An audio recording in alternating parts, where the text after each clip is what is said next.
by the lovely Alex Hayward, who is co-founder of a business called Autonify. And Autonify, they use AI agents to look at different businesses' data and discover, organise and create a governance around what may be considered chaos or things that businesses don't know what to do with. And they create that clarity of how you run.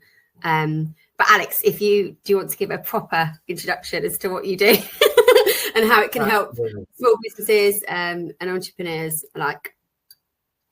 Absolutely. And firstly, thank you for inviting me. It's great to be here. It's great to connect with you post our Adobe lives and all the things that we're both doing. That's very, very different. Autonify, it's a new solution to a very, very old problem. The first startup I ever worked in, we connected disparate data sources together and created dashboards for call centers. And it was that problem then, and it's the same problem now.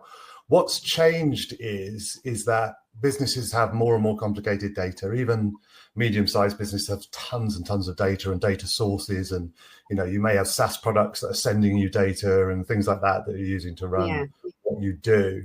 And then on top of that is this inflection point of the desire to use AI tools on top of your data, because there's some amazing things that you can do with AI, automation, marketing, design, all sorts of things that are data driven. But if your data's still in a mess, it doesn't make any difference. You can't use them. So that's driving a far bigger demand. So we created Autonify to sort of solve a new problem in a new time, in a new paradigm with AI coming on board. And what we do is we very, very quickly, as you say, discover, organize, and check and understand data to allow you to bring other things to bear. The original Autonify platform is very much a platform. It's designed to be implemented by possibly larger organizations that have resources. But I think one of the questions you asked me is like, how could this work for medium-sized companies?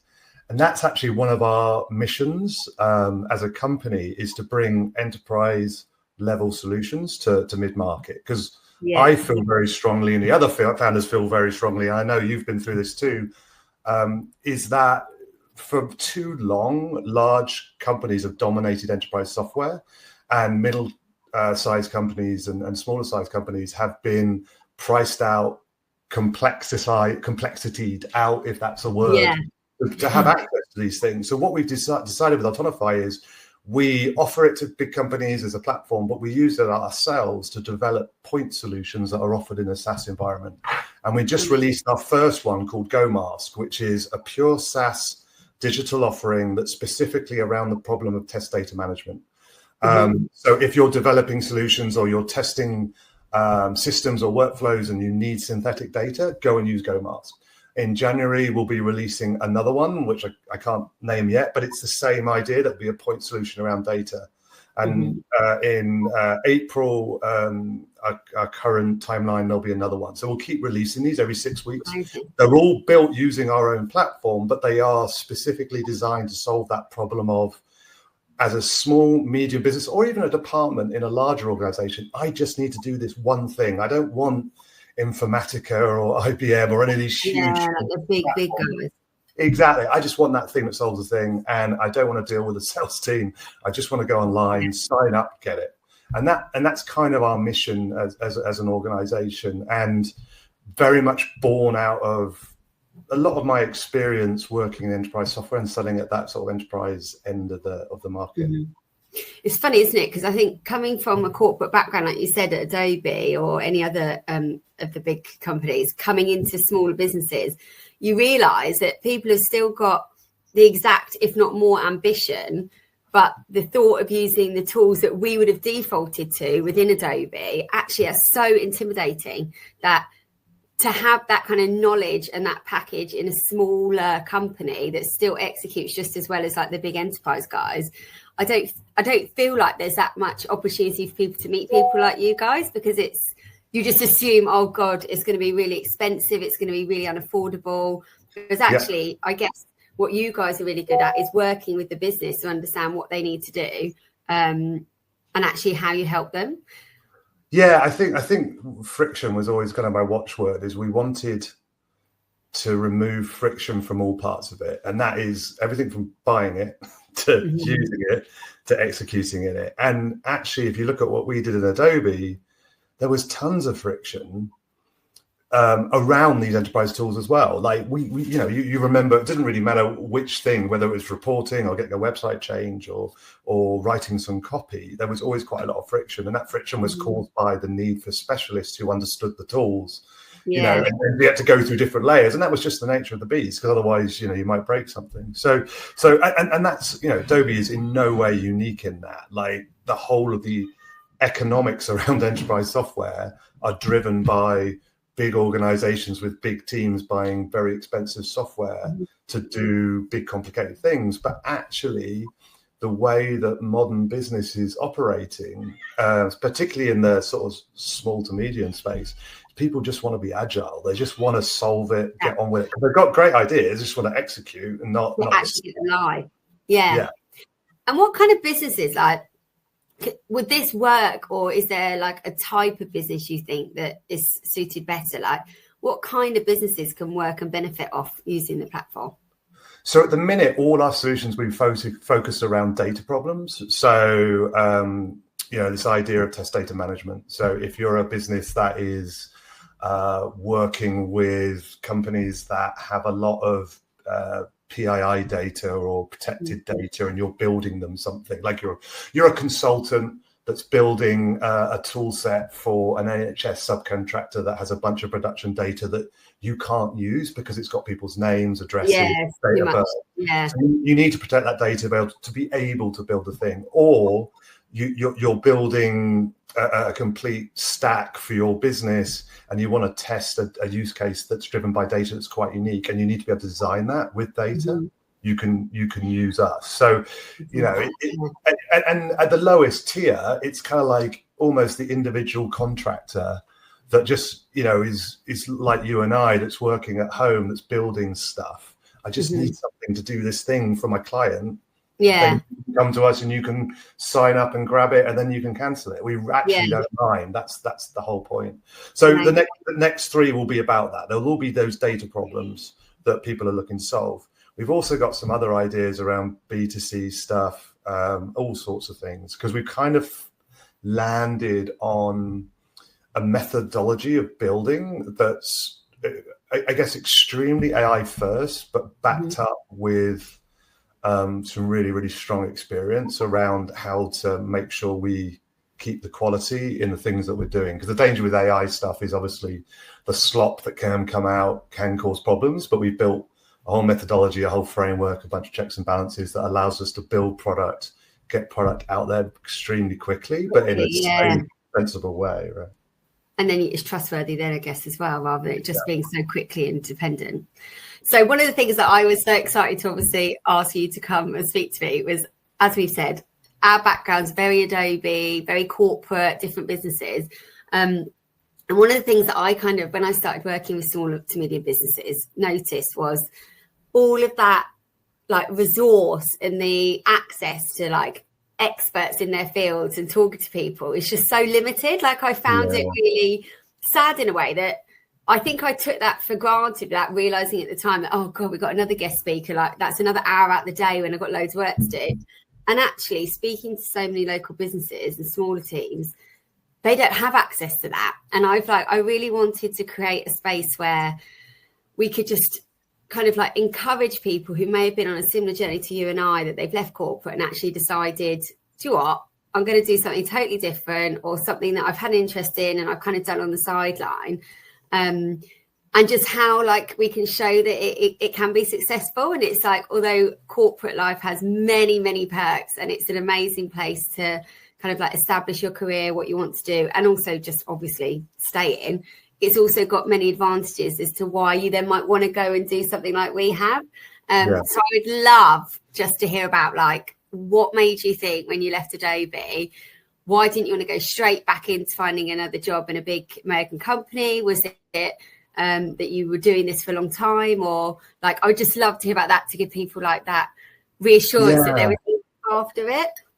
Yeah, it's really interesting one, because I came out of Adobe in January this year, and I was really lucky. I immediately had like 3 or 4 interviews with 3 or 4 very large, all, you know, the sort of companies you can name that would be interested in hiring, you know, that job title from Adobe. Yeah. And I remember very specifically, and I obviously won't name the company or name the office, but I remember, like, I don't know, it was 4th or 5th interview in sort of the endless interview process, and they got invited into the offices and went to these absolutely stunning offices.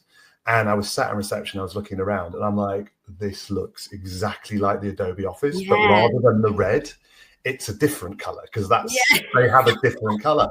And I immediately felt this kind of like, I don't want to be here. Like, I don't, and as much as anything, I just wasn't ready to get back into that.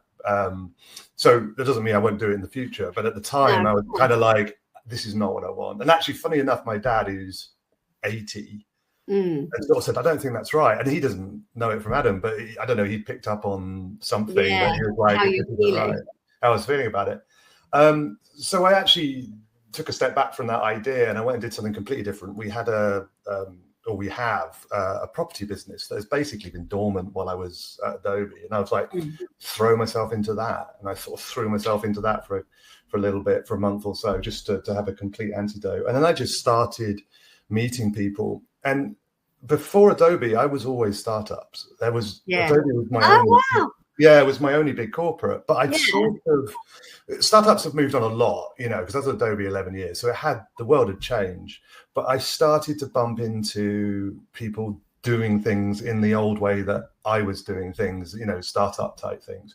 But the biggest thing that excited me, and I noticed, was that everything's like, I don't know, 1,000,000 times faster. No, exaggeration, about 1,000 times faster than when I was in startups. And it was really exciting. And then I met James and Gareth, who are my business partners at Autonify, and we sort of walked around Battersea Park chatting. And this data thing came up, and I'm like, this is the same problem that hasn't been solved. And I know this problem, and I was sort of successful with it last time we tried to solve it. So this makes sense. And those two are amazing. And then as you kind of talked about, as you sort of meet more people in that world, and particularly I live down in Newquay in Cornwall, and it is equally a very entrepreneurial town. There's very small businesses doing amazing things. And the talent is just phenomenal. And the ideas are just so much fun. And it just was really exciting to get back to the startup world, but also, ironically, coming from a company like Adobe that sells the idea of creative tools, this gave me an outlet for creativity that I hadn't experienced in a very, very long time. And the ability to truly move fast and truly do some stuff and learn absolutely tons. I mean, I've learned more in the last 6 months than I probably sadly learned in the last 5 years. So, just for not even just for being a business owner and like founding a business, like what you learn about other people and how they operate and their business. Like some of the network events that I've been to recently, I can't believe there's businesses who do what they do, because I just never even thought that was a business. And it's like, it's amazing what people's background and their kind of like values and what drives them to actually achieve what they're doing now for a living.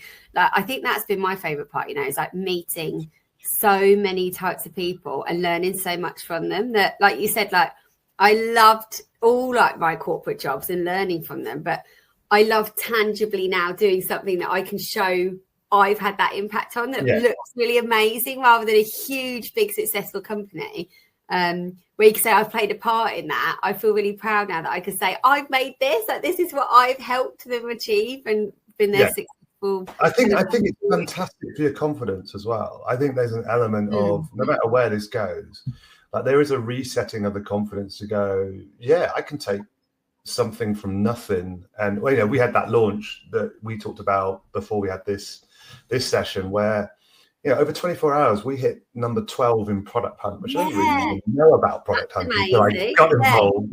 You know, we were one below Google Labs' launch that day. You know, you're like, that's really cool. Over 500 products in 24 hours, and we come number 12. Yeah. And the learning is, I'm still trying to figure out why. Like, you know, we have some good ideas on the messaging and all these things, but like, you know, there's only so much research. To your point, there's only so much research I can do. I don't have the money that Adobe used to have to go and do focus groups and things like that. But I built a bunch of AI agents to go and do virtual research, and I did a bunch of these sort of things, and something went right, and so and that's really exciting. That is so exciting. You'll have to replicate exactly what you did now. But if you make top 10, you get in their weekly email. So wow. So we were off top 10. So my next launch, which will be in January, I'm like, we've got to nail top 10. That's amazing. Oh yeah, see, I wouldn't even know, like, just stuff like that. I would just have absolutely no idea. But no, that is amazing. Well done.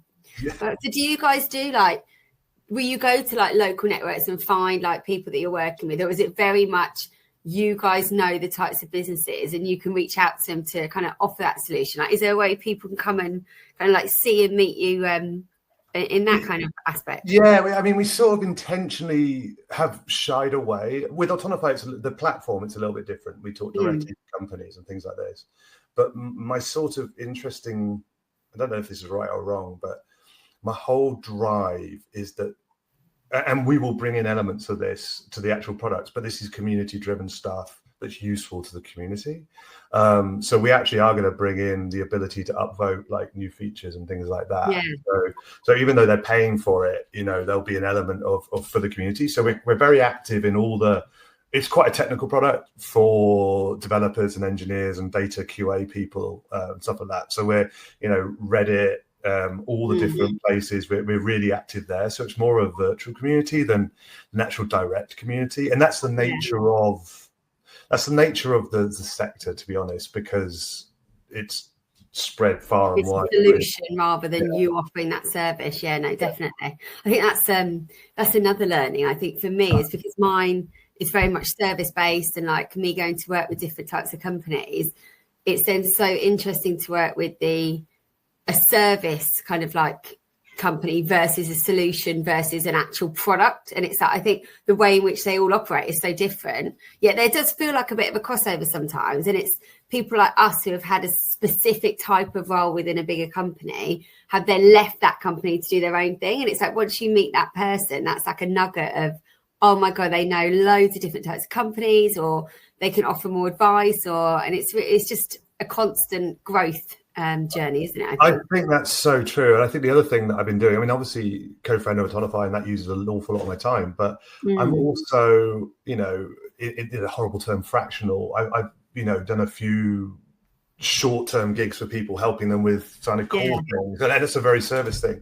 And as I sort of mentioned to you earlier on, I also volunteer now at the football club, and I'm kind of we're running a top of funnel out of home campaign, and it's all very guerrilla, and I designed all the messaging. So all these little things that are more service based, but actually I really enjoy that, and I do think there's an element of that being the future. I don't think I'm not sure I'll ever wear one hat again. I think we always have multiple things going on at the same time, which is. I was talking to someone about this because I was like, I very much position myself to start with as like a marketing consultant, whereas my background's all go-to-market, operational. How can we make sure there's structure, like similar to like Autonify, like create a bit of a direction around a bit of chaos, but actually a lot of the ideas are there.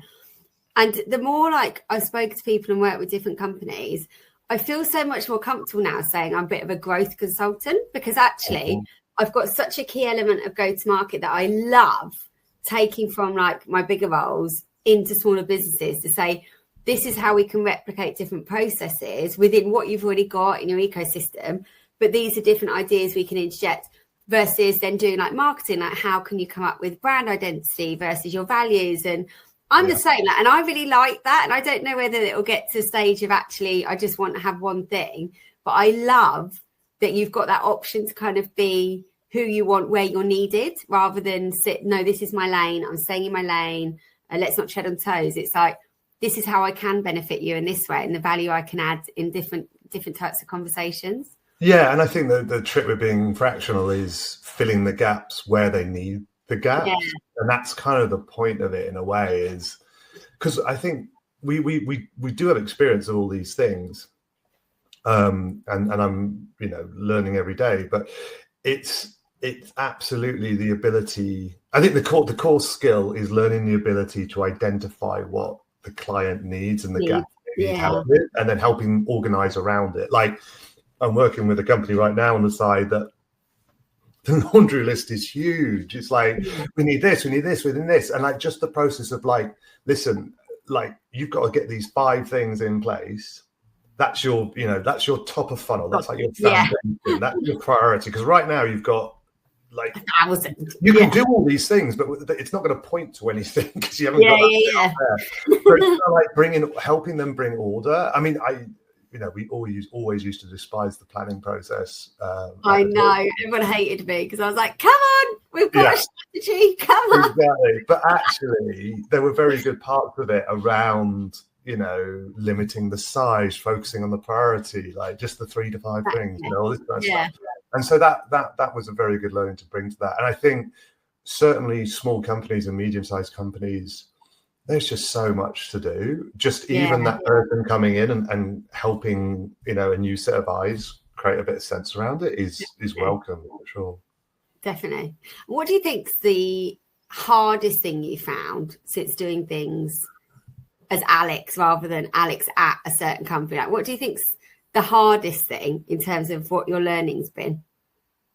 Well, there's the danger, and I used to find this before as well with startups. There's the I used to call it sort of brain paralysis was the best thing I could describe it as, because you have so much to do and your brain's, you wake up first thing in the morning, like I do, and I'm really energized and want to do stuff, but you literally sometimes just, you struggle to start, or the problems are complicated, you get stuck or stuff like that. So I think there's an element of paralysis. There's always a lot of stuff on LinkedIn about people over engineering their pitch decks and things like that. People do. It's like, I'm going to latch onto one thing that I feel secure in, but I'm actually not moving the business forward. So it's kind of like, we actually had it over the weekend where we did. I can talk about this one because we launched the marketing website. We launched a pre-release site for this product called Go Quality, which is all about analyzing data for its quality. So does it look right? Are the dates in the right place? Blah, blah, blah. And that's a major problem for businesses who want to do it. And I probably was staring at that copy all last week. And in the end, over the weekend, James, one of the co-founders, he just launched it. And I woke up this morning at 5 a.m. to do my, next reiteration of the copy, and it was live. It wasn't gated anymore. And I was like, and part of me went, oh no. And then the other part of me read through it and went, it's totally fine. Like, it's totally cool. And so I'm now getting on to building the, the marketing automations when somebody signs up, that they actually get something for us. Because he's like, amazing. He's flying to the US today. He's like, I wanted to make it live before I left, so I did. And I'm co-founder. I'll just do what I like. Thank you very much. Which is actually what you need. You just need to unlock some of these things sometimes. Yeah. I find that hard. I think all the things that you probably find is like, structuring your day, getting up at the right time, not working continuously. I work more hours, than I have in many. I mean, like, I don't know how many. I mean, more than 12 hours a day for sure. Yeah. But I actually constant. It's constant, but it's sort of a little bit addictive. I actually like it. I actually love it. And particularly with the tool sets that we use now, because you get instant results with things like Claude Code like that. It's like, I can see it happening in front of me. Yeah, exactly. So you do get that quite addictive. Yeah. It's almost like gaming. It's sort of gamification, the whole thing. I remember when I used to work at 3 and we'd work on the iPhone launches, we'd get like literally a laptop, an iPad set up in the online area so we could see how many people were registering. And it was like, what's our register of interest? How many have been ordered? What plans are they on? And it was like every single time we'd look at it, it was like, what were we like versus last year? And it was so addictive because then you just completely relied on the data of what was actually happening. I mean, literally, I was staring when we did the launch and we made Go Mask live. I was staring at the Stripe dashboard and staring at we use ActiveCampaign for our CRM and automation. And I was looking at both of those and watching literally somebody come in, download something, receive the first email. Did they open it? Oh, really? Did they click on it? I mean, literally to that point. And I was like, and then refreshing the Stripe, because we have 2 parts of it. We have the sort of marketing element where they can download free stuff. And then you have the actual plans. So there's kind of 2 distinct type of customer. And then you're like, all right, they download the free stuff. what did they download, and then did they convert to the plan? And then suddenly, like, it was really interesting because we soft launched everything, and what would happen is customers would come in, download 2 or 3 of these free data sets so they could just use. And then they would sign up to the free plan. You're like, oh, well, that's interesting, because obviously they kind of tested out the data, and now they want to do something more customizable. And then suddenly after the launch week, we got people not even downloading something, coming straight in. And so now you're sat there going like, why are they doing that? What changed? Like, what messaging have they seen? Yeah, that's amazing. Yeah, so I totally, and I was literally calling out every single customer that signed up. Yeah, I would do that. It's like, got another one. But like, it's the pride in it as well. Of it's like, oh my God, like this is the work we've done, and like we're creating a solution for people who might have been sat there going, this is the greatest thing we've ever found, like for our business. Like, it's such a lovely feeling, isn't it? I think it's like, if you win it, we're a data company, so we obviously preach data, but like, staring at the Google Analytics dashboard, and the fact that we've set that all up. I even set up you were talking about things that kind of blow my mind that I didn't really know about. We've even set up full UTM tracking. So every post that we do, we know exactly where it comes from. We can see attribution all the way through end to end. That is amazing. And what I was like, the guys, they're very technical, very, very good, and amazing engineers. They were like, we haven't got time to do this. Alex, so I even like got on Claude Code and were like, I need to build a thing that does a thing. And it did it. Like, generally, I need this thing. Can you? And like after a little few goes, it created me the tracking generator. I'm like, this is ridiculous. My God, that would take me ages to even work out where the thing that I could ask the thing is for. What do you think as well is the proudest part? I mean, you've kind of just basically said it, but what do you think is your proudest part of the journey since you set up Autonify? Like, do you think it's the launches? Do you think it's just the brain power, or do you think it's just the fact that you guys are able to work so well together to create a solution for the people? I think the proudest moments, because you're always in a little bit of a bubble, particularly when you're building SaaS products, because like I said, we're not particularly talking directly to customers, we're talking through electronically. But having said that, we are talking to companies and we're talking to people, some of which I've known for many years. And some of their reactions have been so incredible. I've been like, how quickly did you do this? Wait, what? Because I don't necessarily know if we're unique or if what the guys are building, we have good hypothesis and thesis, and it's based in research, but it is, we built, like I said, I built a whole go-to-market team out of AI agents to do things that we used to pay a lot of money for, but it's still ultimately AI research. So, take that with a pinch of salt. So seeing some of the direct reactions to some of the companies that have approached us for partnering, I mean, we get VC approaches like, every week we get half a dozen VCs reaching out and stuff like that, which we're sort of pushing back because we don't want to get involved at the moment. But that feels weird, but also does definitely give you a bit of confidence and pride in oh my God, I bet that's amazing. And then what do you think, like from a learning perspective, apart from obviously how the system works and how like you actually build a tool like that, but what do you think for yourself is like your biggest learning in terms of, is it that you have to wear all the hats, or like just from a perspective of what would you give advice to anyone thinking of doing it or is in the depth of it now? Like, what do you think is your key learning from that they could take on? Well, I'm the key learning for me. I really, I'd never really done the pure messaging, copywriting, testing, things like that. But it was only a short hop from what I had been doing really, or what I spent my career doing.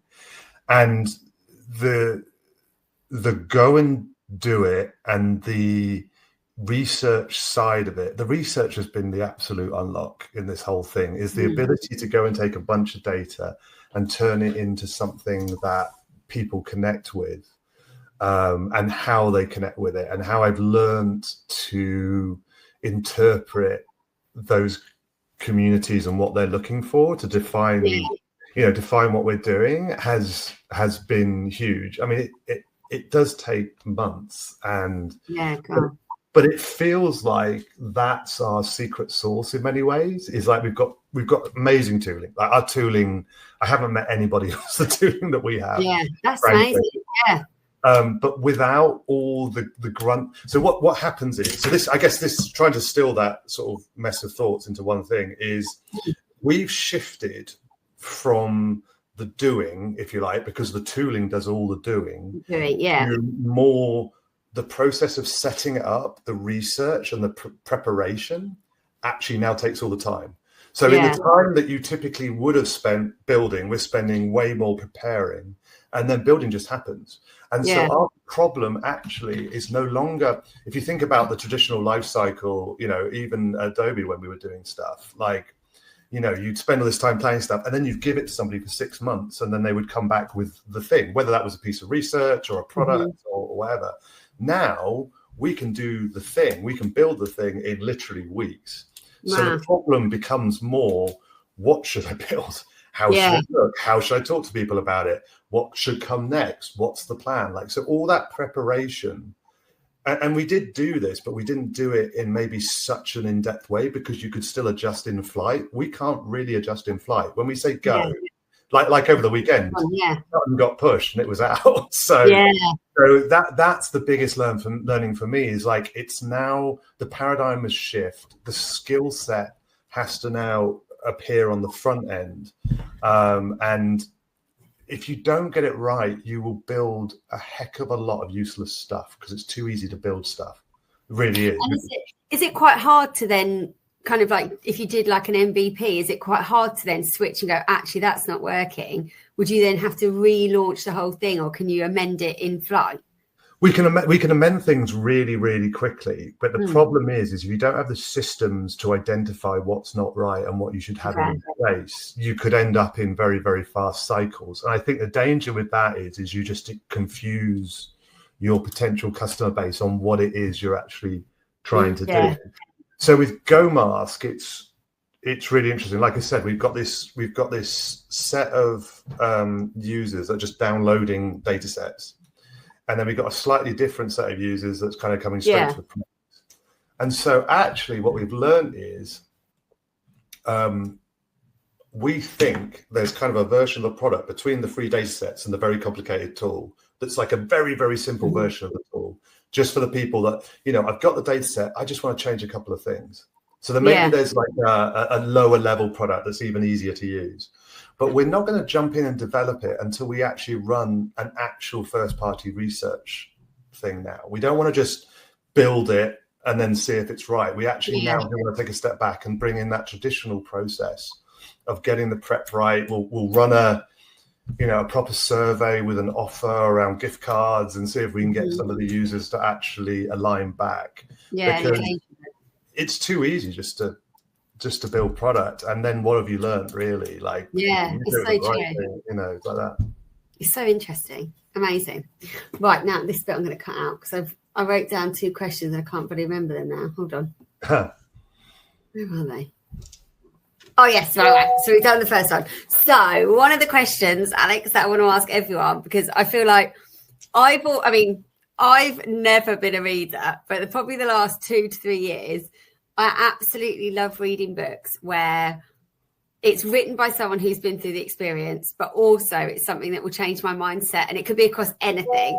But I love hearing about what are people's favorite books for one, but what's their favorite quote? Like, have you got a quote in life? Doesn't have to be anything to do with work that you feel has helped guide your mindset or the way in which you operate, or just as a family man. Like, what's your favorite quote that we can finish our podcast on? So I have this printed on so many different things. I've got it on a pair of trainers. I've got it on a notebook. Oh, wow. I've got it on a bag somewhere. And I think calling them a philosopher is probably a stretch, but it's Q-Tip from Tribe Called Quest, and it's, "Can I kick it? Yes, I can." Amazing. I was thinking, how big are your bloody trainers if you've got a big quote? Well, also on my trainers, I shortened it to kick it ? And then on the other pair of trainers, I have yes. Oh my God, I love it.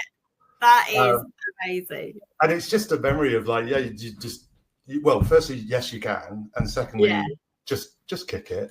It's not hard. Just get on with it. Yeah, exactly. I love it. I watched a really good webinar a little while ago, and I can't remember the guy's name now, but he essentially was saying that one of the things that he will always say to his children and to colleagues and anyone he meets through mentoring, he was like, it doesn't matter what someone asks you, just say, I'm going to do it anyway. And he went, if I wasn't here, I am. If I hadn't said that, I wouldn't be here, I am. And I thought, you know what? I really like that. It was I'm going to do it anyway. And it can be obviously within a boundary. But I thought that's so true, because you can have that fear of, oh God, like, is it the right time to do something on my own? Well, I'm going to try. I'm going to do it anyway. Or shall I reach out to this type of customer, even if they like completely ignore me or make me feel like an idiot? It's like, I'm going to do it anyway. So it's like, you've got to try, and you've got to just do it, because you will do it. And it's like you said, yes, you can. And it's you've got to tell yourself what you tell other people. Otherwise, you're never going to succeed if you don't cheerlead for yourself. I think you're right. I think the other thing you talk about differences between, here and Adobe or any large company is, I think inevitably there's a level of politics and there's a level of showing up and there's a level of reviews and stuff, and there aren't many times in your life, and it may just be for a short period, where you don't have to worry about any of that. Yeah, you really don't. So enjoy it for a second. Stop overthinking stuff, because that doesn't exist in our world at the moment. It weirdly takes you a little while to forget that. That side of it. Reaction a little bit.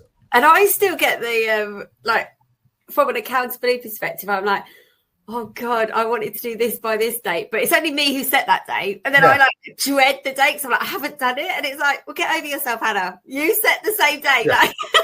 Whereas in other world, I was like, I've got to do it because I said I'm going to do it, and I've got to show up. And it's such a strange mindset, isn't it? Of like, you're only accountable for yourself, or you're not going to move forward.